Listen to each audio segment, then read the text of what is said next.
នេះជាវិធីចូលឆ្នាំថ្មីផ្លាស់ប្ដូរវេនទេវតាឆ្នាំចាស់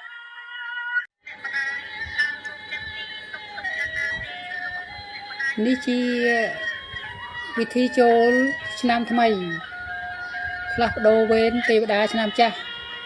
ឆ្នាំរោងចូលឆ្នាំម្សាញ់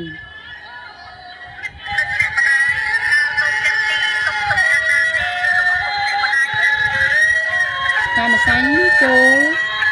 ឆ្នាំថ្មី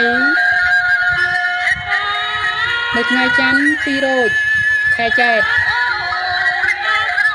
ឆ្នាំ2025វេលាម៉ោង4 រសៀល48 នាទីពេលល្ងាច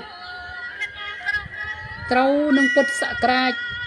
2569និងគ្រិស្តសករាជ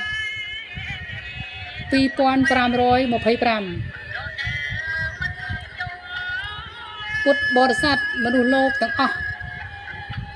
ថិតនៅគ្រប់ទីកន្លែងមេត្តាករុណាមុទិតាឧបេក្ខា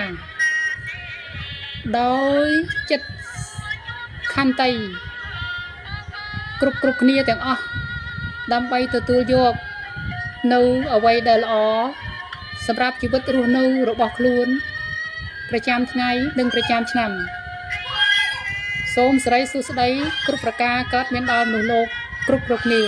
ទទួលយកសាធុ